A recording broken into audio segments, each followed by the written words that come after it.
کتابوں میں ان کا ذکر، ان کی نشانیاں واضح، آنے والا اس شان سے آ رہا ہے کہ زمانہ منتظر بیٹھا ہے ان کا۔ بحیرہ راہب، جس کا نام تو کچھ اور تھا لیکن بحیرہ کے نام سے معروف تھا، کہتے ہیں کہ اس نے مذہب کی کتابوں میں پڑھا تھا کہ نبی آخر الزمان جلوہ گر ہوں گے اور مکے سے شام کی طرف جائیں گے، تو وہ راستے کے اندر ایک جگہ کلی ڈال کر کچھ خدام کے ساتھ وہاں رکا ہوا تھا۔ مقصد کیا تھا کہ کبھی تو گزریں گے اور میں ان کے دیدار کی دولت سے فیض یاب ہو جاؤں گا۔ مذہب کی کتابوں میں ساری نشانیاں اس نے پڑھ رکھی تھیں۔ وظیفہ کیا کرتا ہے یہاں بیٹھ کے؟ صبح ہوتے ہی مکان کی چھت پہ چڑھ جاتا ہے، اپنی اس کٹیا کے اوپر چڑھ کر کے حجاز کی طرف آنے والے قافلوں کی راہیں تکتا ہے۔ قافلے گزر جاتے ہیں، شام کو پھر نیچے آ جاتا ہے، اگلے دن سویرے پھر یہی عمل شروع ہو جاتا ہے۔ شب ہجر کی سختیاں کوئی اس سے جا کے پوچھے، تیری راہ تکتے تکتے جسے صبح ہو گئی، مدتیں بیت گئی، ماہ و سال گزر گئے۔ ایک دن وہ اپنے مکان کی چھت پہ چڑھا ہی تھا تو ایک قافلہ دکھائی دیا۔ اس نے کیا منظر دیکھا کہ دائیں بائیں کے درخت سجدہ کناں ہیں۔ سمجھ گیا میرا مقصود آ گیا ہے، جس کے لیے انتظار کی گھاتیں تھیں، جس کے لیے منتظر رہا شب و روز، جس کے لیے راستے میں کلی ڈال کے بیٹھا ہوا تھا، وہ مقصود، وہ گوہر مراد آج نصیب ہونے والا ہے۔ تو جلدی سے نیچے اترتا ہے اور اپنے مصاحبوں سے کہتا ہے جلدی جلدی اس قافلے والوں کا کھانا تیار کر دو۔ کہا کہ پہلے بھی قافلے گزرتے ہیں، یہاں رکتے بھی ہیں، آپ نے کسی کو پوچھا بھی نہیں۔ کہا بس آج کسی کی طفیل ان کو کھانا دیا جا رہا ہے۔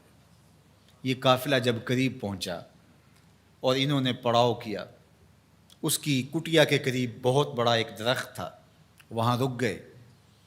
تو اس نے میسج بھیجا کہ آج دوپہر کا کھانا تمہارا میرے ساتھ ہوگا، آج تم میرے مہمان ہو۔ یہ بہت خوش ہوئے کہ ہم پہلے بھی گزرتے تھے، یہاں رکتے بھی تھے، اس نے کبھی پوچھا بھی نہیں تھا، آج خاص پذیرائی ہے۔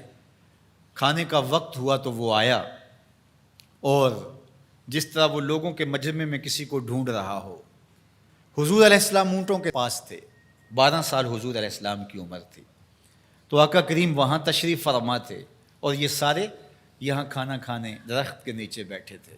میرے والد گرامی، اللہ ان کی قبر پہ کروڑوں رحمتوں کا نزول فرمائے۔ تو یہاں ترمذی شریف کے اندر تفصیلی واقعہ موجود ہے، اس میں عربی الفاظ جو ہیں ان کا ترجمہ اپنے لہجے میں وہ یوں کیا کرتے تھے کہ وہ بحیرہ راہب آ کر کے ان سے کہتا ہے کہ بارات آئی بیٹھی ہے، دولہا کہاں ہے؟ بارات آئی بیٹھی ہے، دولہا کہاں ہے؟ پھر حضور علیہ السلام جب تشریف فرما ہوئے تو اب وہ راہب آیا، فَأَخَذَ بِيَدِ رسول اللہ صلی اللہ علیہ وسلم۔ حضور کی عمر کتنی ہے؟ 12 سال، اور حضور کا اس نے ہاتھ پکڑ لیا۔ صحیح ترمذی روایت ہے۔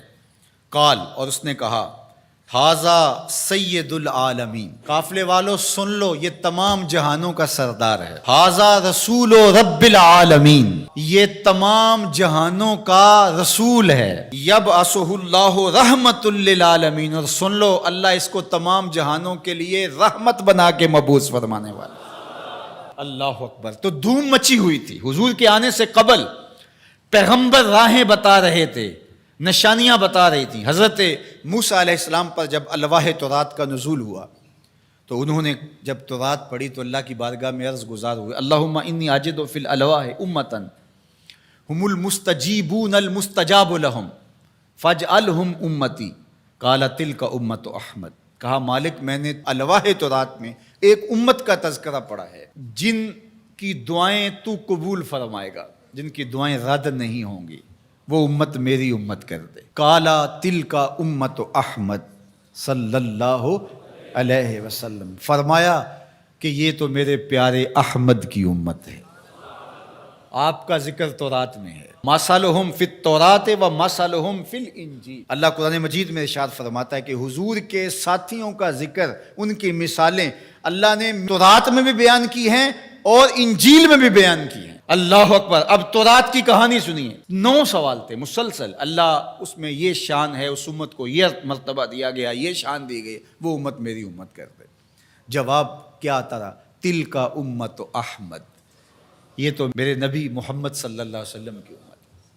تو جب 9 مرتبہ یہ سوال کر چکے تو پھر حضرت موسیٰ نے کیا عرض کی؟ اللہم اجعلنی من امت احمد، اللہ وہ امت میری امت نہیں بناتا، مجھے اس کی امت سے کر دے۔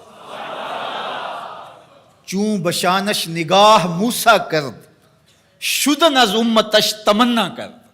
جب حضرت موسیٰ نے ان کی شانیں دیکھیں تو خود آرزو کی مالک مجھے اس نبی کی امت سے کر دے۔ پیغمبروں نے آرزویں کی، 12 نبیوں کی آرزویں مختلف کتب میں موجود ہیں، جنہوں نے یہ تمنا، یہ آرزو کی۔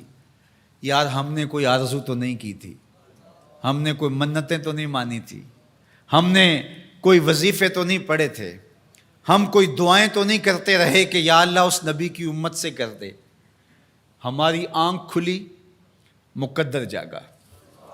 ہمارے والد صاحب مسجد سے مولانا کو بلا لائے، اس نے کان میں آ کے کہا مبارک ہو تو حضور کا غلام بن کے آ رہا ہے، شاہوں سے ملا ہے نہ تونگر سے ملا ہے، اللہ کا عرفان اسی در سے ملا ہے۔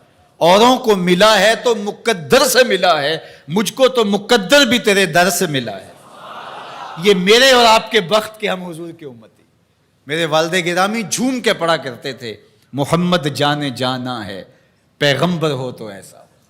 محمد جانے جانا ہے پیغمبر ہو تو ایسا ہو، رسولوں کی بشارت سے مبشر ہو تو ایسا ہو، امر توقیر کا سب کو موکر ہو تو ایسا ہو، کیا ہم کو غلام ان کا مقدر ہو تو ایسا ہو، کیا ہم کو غلام ان کا مقدر ہو تو۔ میری خوش قسمتی میں تیرا امتی، بری نازم کے ہستم امتے تو گناہ گارم و لیکن خوش نصیبم۔ میں اس بات پہ ناز کرتا ہوں کہ حضور میں آپ کا امتی ہوں، گناہ گار ہوں لیکن خوش نصیب ہوں۔ تو ساری زندگی بھی اس نعمت کا شکرانہ ادا کرتے رہیں، حق کے شکر ادا نہ ہو پائے۔